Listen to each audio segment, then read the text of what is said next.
Hey guys, so today I wanted to make a video showing you some more of the interesting or unique items in my collection. You guys know I'm always adding more things to my military collection, but I do like to find some odd or different items to add that are just maybe more uncommon or not seen very often. And so I'm going to go ahead and bring you in and I'm going to show you what I got. All right, so here it is.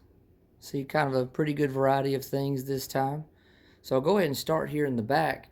And as you see, I've got 6 stacks of VHS movies.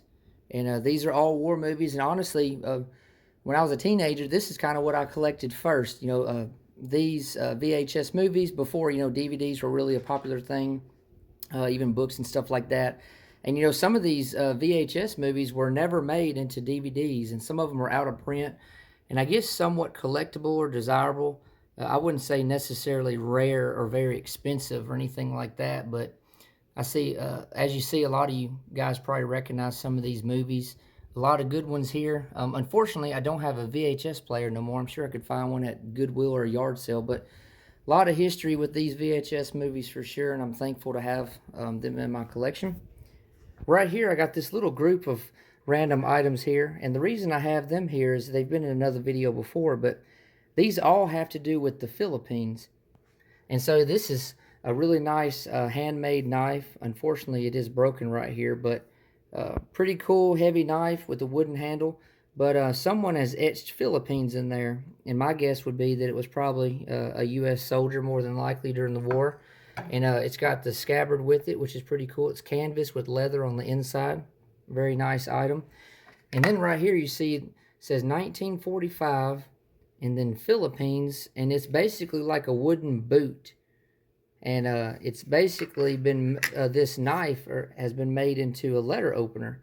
Nothing's on the blade here or anything, but pretty cool item, for sure. One of those more, I guess, different or funky things.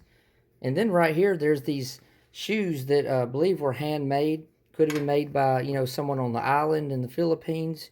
But more than likely, these were probably made as a souvenir, maybe for, a girlfriend or wife or mother or something like that. So those are pretty cool.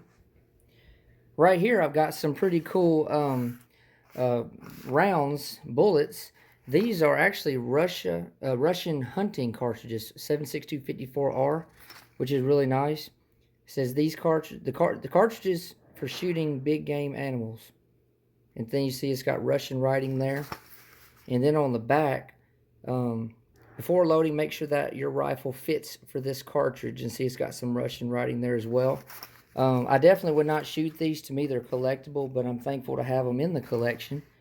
Keep out of reach of children. That's definitely a good thing. Right here, I've got some model 1949. These are actually French rounds. And what I can tell you is these are not to be shot in the M1 Garand. I know some guys have shot this round, but this is actually 7.62 by 53. And so, again, I've seen guys shoot these in M1 Garands, but these are pretty hot from my understanding. I would never shoot these in an M1 Garand or any rifle that shoots 30-06. Because, again, I believe they're hot and they're just not recommended. But you see, these actually say Paris on there, which is pretty cool. So, again, French-made rounds, very unique. Right here, I've got some 30-06 tracer rounds, and I actually got them at a gun show years ago for $10. And you see they're orange. Let me take one out. Look at that. Pretty cool.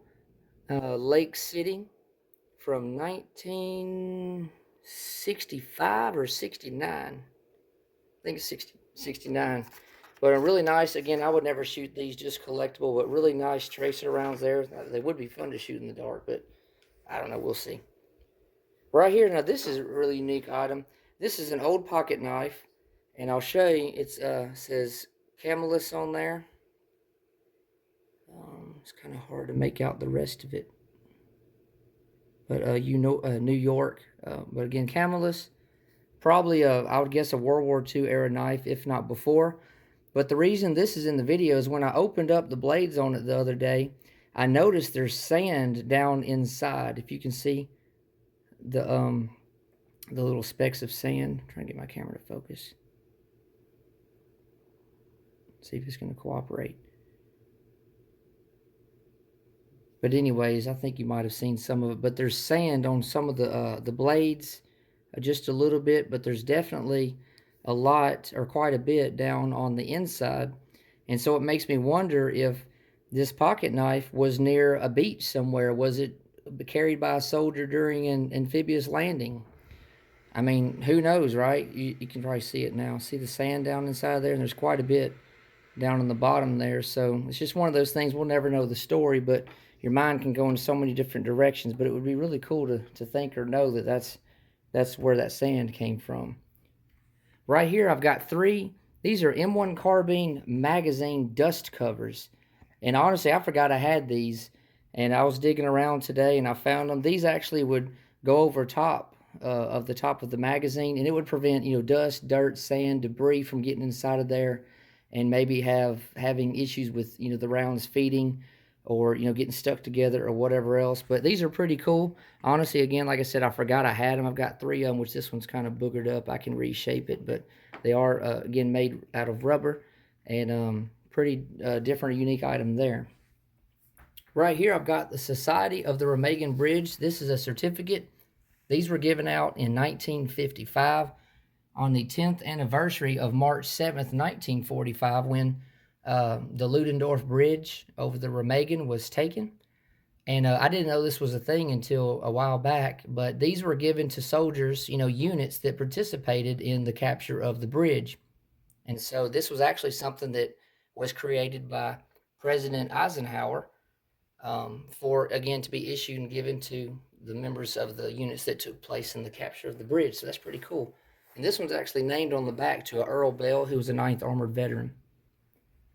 Right here, I've got a shadow box. I've been working on some of these, and I'm probably going to make a video before too much longer showing you guys my shadow boxes I've been working on.